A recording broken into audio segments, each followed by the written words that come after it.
Franklin Delano Roosevelt, the 32nd president. His face is carved into Mount Rushmore. Why would he not be there? He's the man who led America through the Great Depression and World War II, after all. But where did his family fortune come from? I'll tell you today. I'll tell you how he got rich by flooding China with opium on an industrial scale. And it weren't only him. The Astors, at one point the wealthiest family in America.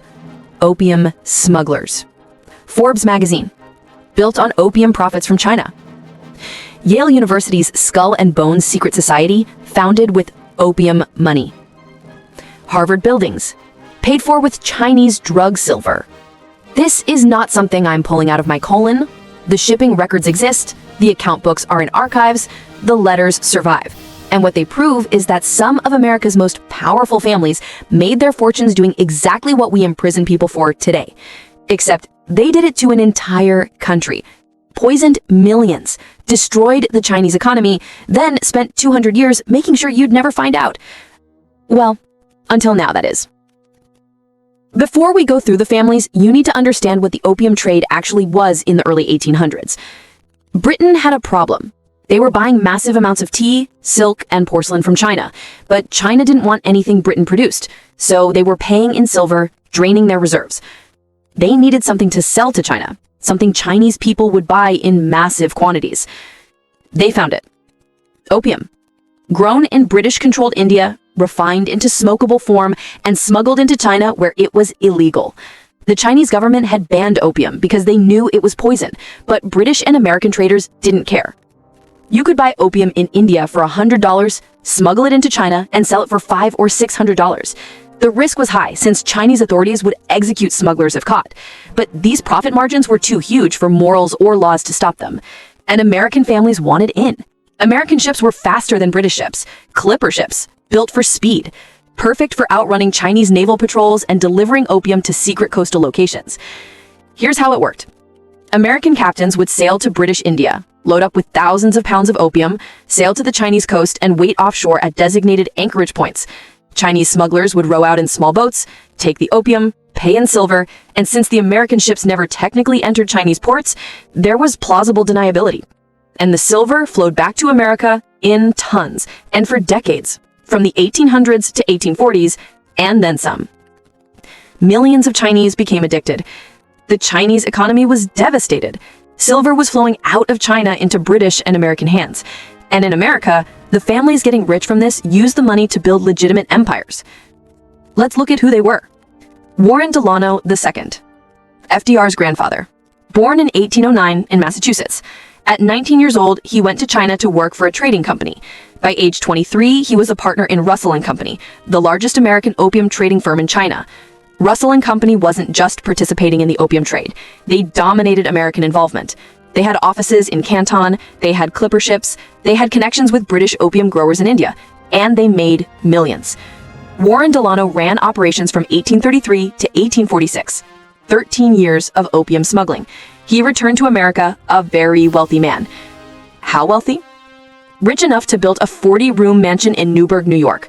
Rich enough to send his children to the best schools. Rich enough that when he lost money in the Panic of 1857, he could go back to China, make another fortune in opium, and return even wealthier. His daughter, Sarah Delano, married James Roosevelt. Their son was Franklin Delano Roosevelt.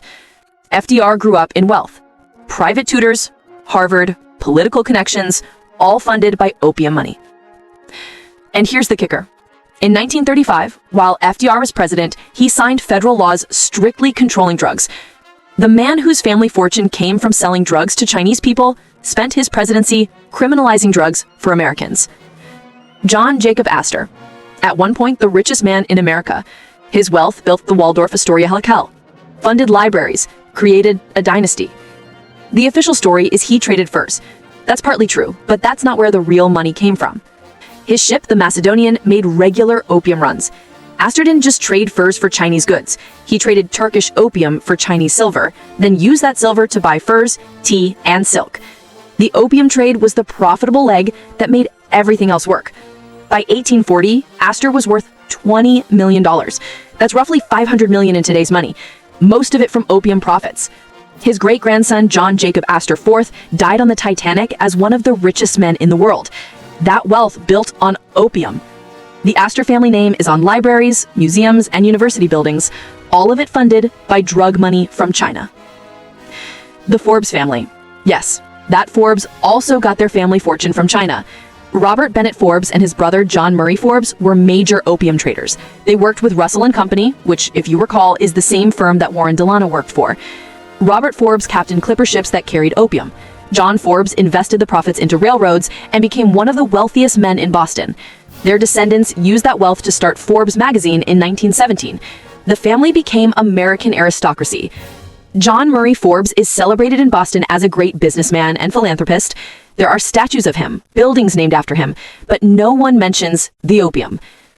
Thomas Handasyd Perkins, known as T.H. Perkins in Boston, one of the wealthiest men in New England in the 1800s. He funded hospitals, asylums, and schools. But how did he make his money? Opium. Perkins was a founding partner of Perkins Company, which later merged with Russell & Company. He ran opium from Turkey and India to China for decades, made millions, then retired to Boston and became a respected philanthropist.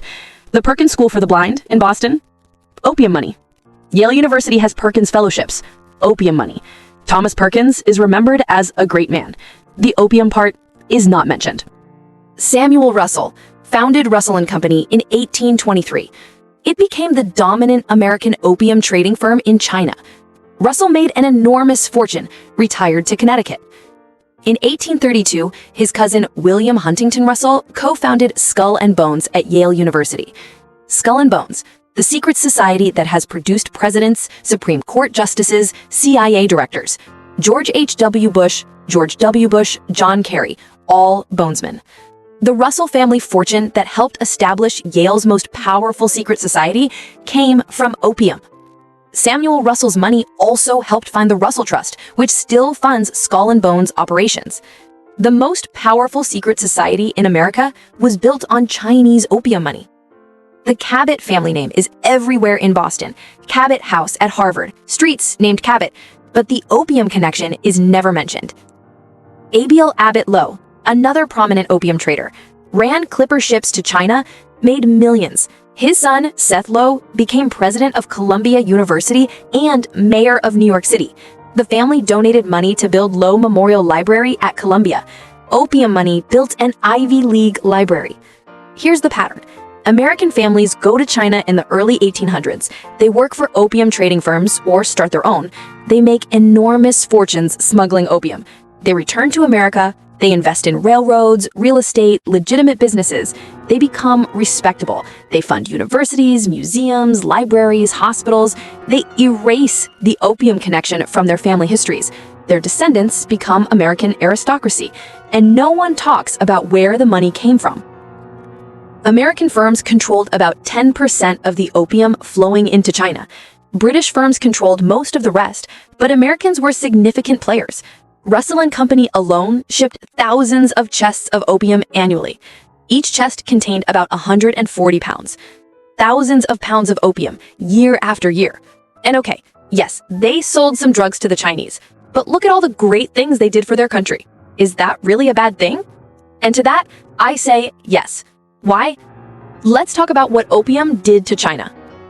By the 1830s, an estimated 10 to 12 million Chinese were addicted, about 10% of the adult male population. The addiction was so widespread, it crippled the Chinese economy. Silver that should have stayed in China was flowing out to pay for opium. The Chinese government tried to stop it, appointing Commissioner Lin Zexu to end the trade, where in 1839, Lin confiscated and destroyed over 1,000 tons of British opium in Canton. What do you think Britain's response was? War. The First Opium War in 1839 to 1842, where Britain won, forced China to sign the Treaty of Nanking. China had to pay reparations, open ports to British trade, and cede Hong Kong.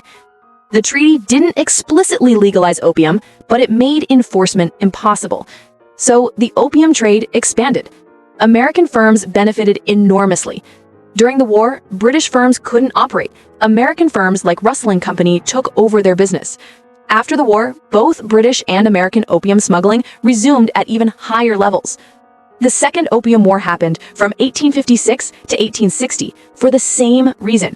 China tried to stop the trade. Britain and France went to war, forced China to legalize opium and open more ports. American firms again profited during and after the war. The human cost in China was catastrophic. Millions addicted, families destroyed, the economy down the drain. But in Boston, New York, and Connecticut, American families were building mansions and founding universities. Here's the most infuriating part. The same families that made fortunes selling opium then turned around and criminalized drugs for everyone else. In the early 1900s, America led the international movement to ban opium. The Hague Opium Convention of 1912, the Harrison Narcotics Act of 1914. America pushed global drug prohibition. Why? Because by then, American elites had already made their money. Chinese immigration to America meant opium dens were opening in American cities. The elites didn't want competition. They didn't want American workers getting addicted like Chinese workers had been. And they certainly didn't want anyone pointing out that their own fortunes came from the drug trade. So they criminalized it, painted opium users as criminals and degenerates, and buried the history of how their own families had mass-marketed the same drug to China. Franklin Delano Roosevelt, whose grandfather made millions in opium, signed some of the toughest drug laws in American history.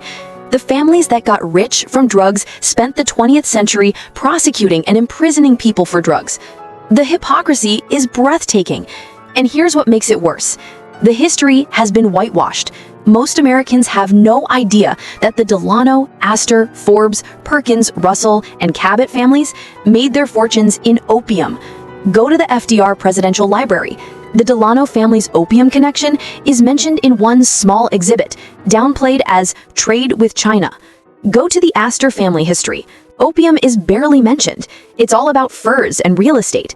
The Forbes family history talks about railroads and magazines, not opium.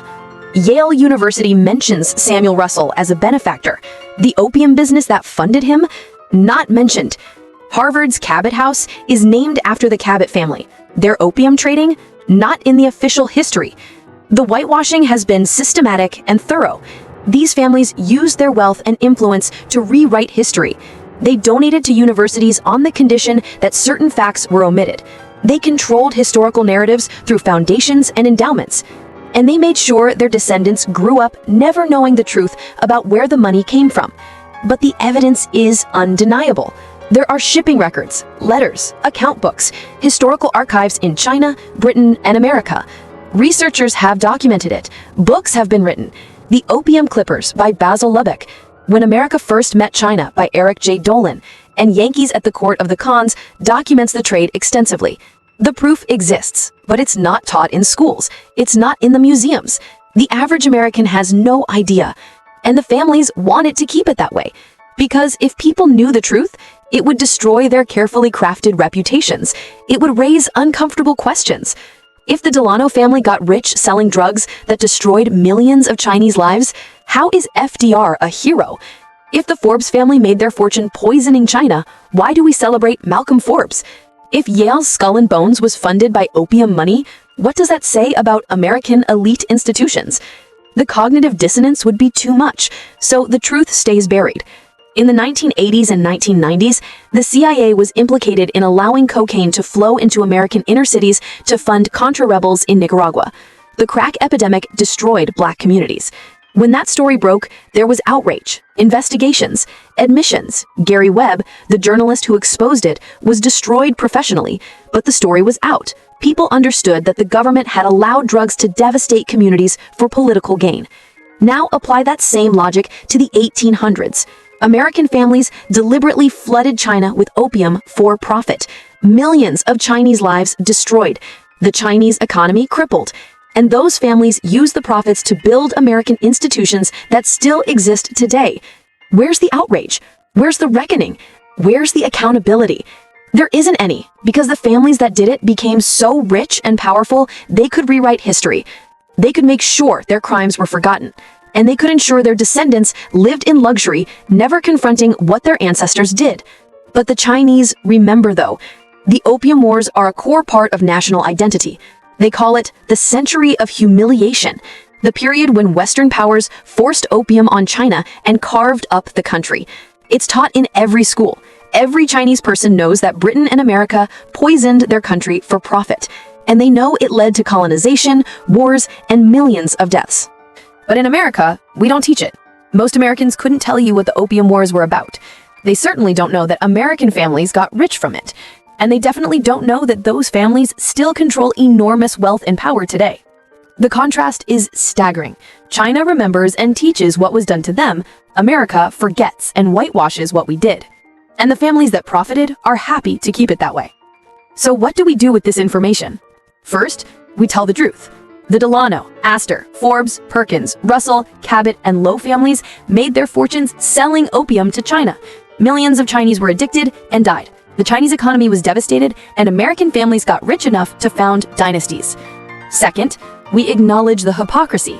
The same families that made fortunes from drugs then criminalized drugs for everyone else.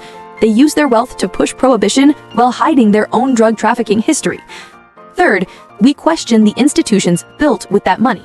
Yale, Harvard, Columbia, museums, hospitals, foundations, all of them funded, at least in part, by opium money.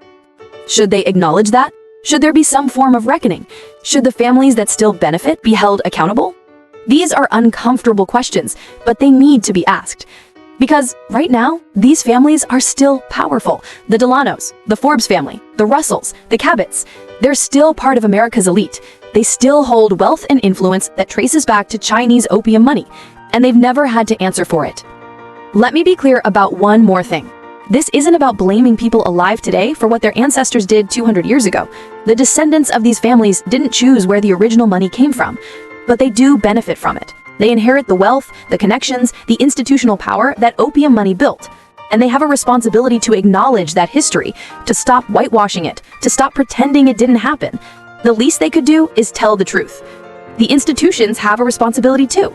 Yale could acknowledge that Skull and Bones was funded by opium money. Harvard could mention that Cabot House is named after opium traders. Forbes magazine could include their founding family's drug trafficking history in the company history. Instead, they stay silent. They control the narrative. They make sure the uncomfortable truths stay buried. And that silence is a choice to protect reputation over historical honesty, a choice to benefit from drug money while prosecuting others for drugs. Today, these same dynamics are still playing out. Pharmaceutical companies made billions flooding America with opioids. The Sackler family, owners of Purdue Pharma, made $13 billion pushing OxyContin. Millions of Americans became addicted, hundreds of thousands died. When the scandal broke, there was outrage, lawsuits, some accountability. But the Sacklers still have billions. They still have museums and university buildings named after them. They're still trying to use philanthropy to launder their reputation. Sound familiar? It's the same playbook the opium families used 200 years ago. Make a fortune from drugs, use that fortune to buy respectability, donate to universities and museums. Wait long enough that people forget where the money came from. The difference is we're watching it happen in real time with the Sacklers. We can see the mechanism clearly, and it should make us ask questions about all the other family fortunes built the same way. How many American fortunes were built on activities that would be considered criminal today? How many respected institutions were funded by money made through exploitation, violence, or drugs? The opium families prove it's possible to commit massive harm, profit enormously, and face zero consequences if you have enough money and time to rewrite the story. That's the real lesson here. Not just that these specific families did terrible things, but that wealth can buy historical amnesia. The Delano, Astor, Forbes, Perkins, Russell, and Cabot families got away with it because they had the resources to control the narrative, to fund the institutions that write the history books, to make sure their version of the story is the one that gets taught. And they succeeded. But the evidence exists, the truth is documented, and it's time people knew. If this changed how you see American history, like and subscribe, because there are more stories like this, more truths that have been buried, more lies that need to be exposed.